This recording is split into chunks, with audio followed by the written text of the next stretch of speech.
جملہ جڑا میں عرض کیتا سی جمعۃ المبارک تے وہ اے سی کہ جدوں نبی کریم صلی اللہ علیہ وسلم تبوک دے موقع تے ارشاد فرمایا سی صحابہ اٹھو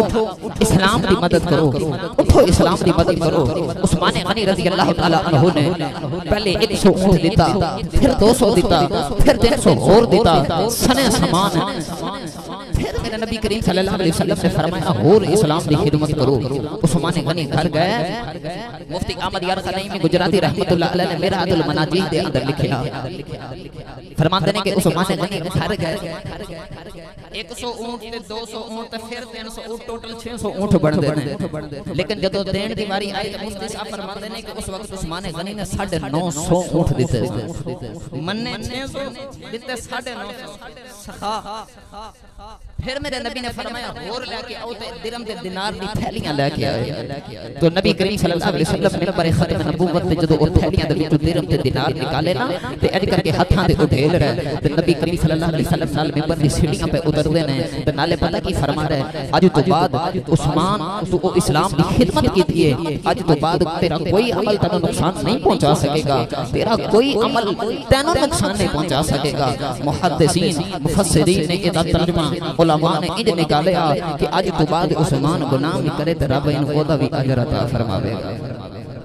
جملہ تھوڑا عجیب ہے کہ ایدہ کی مطلب ہویا کہ رب گناہ دے بھی ثواب دے لے۔ ایک مثال سے کہ تو ہمیں سمجھانا چاہنا تاکہ شک نہ رہ جاوے، میرے نبی نے فرمایا عثمان دا کوئی عمل اج تو بعد انہوں نقصان نہیں پہنچا سکے گا، عثمان دا کوئی عمل انہوں نقصان نہیں پہنچا سکے گا۔ گرامی قدر حضرات، مفتی احمد یار خنیمی گجراتی رحمت اللہ علیہ چکے مثالاں دین سے بڑے ماہر نے، آپ دی تفسیر نعیمی پڑھ کے دیکھ لو، انہاں دی تفسیر اشرف التفاسیر کیا جاندہ یہی وجہ کہ انہاں نے ہر گل مثال دے کے سمجھائی ہوتی ہے۔ پرانے دور دے اندر لال ٹین ہوندی جن دے اندر دیوا بلد ہے، اور دیوا جلا کے اوپروں شیشہ بند کر دیتا جاندہ ہے، چاہے جتنی مرضی اندھیری آ جاوے وہ آگ بجھ نہیں سکتی۔ میرے نبی دے صحابہ دی ایویں مثال ہے، میرے نبی نے فرمایا جن نے میرے ہاتھ بیعت کر کے میرا کلمہ پڑھ کے میرا صحابی بن گیا نا اس شیشے دے اندر آ گیا۔ میرے نبی کریم صلی اللہ علیہ وسلم دنیا تو ٹر گئے، سرکار دنیا تو تشریف لے گئے، بظاہری پردہ فرما گئے، ہن او لال ٹین دا جڑا شیشہ ہے وہ بند ہو گیا۔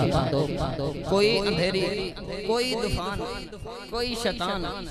انہاں دا جڑا دیوا چل رہا نا بجھا نہیں سکے گا، نہیں بجھا سکے گا۔ میں اور تھوڑا آسان کر دے گا، سورہ ہود دے اندر اللہ نے جدو حضرت ہود علیہ السلام دی قوم دا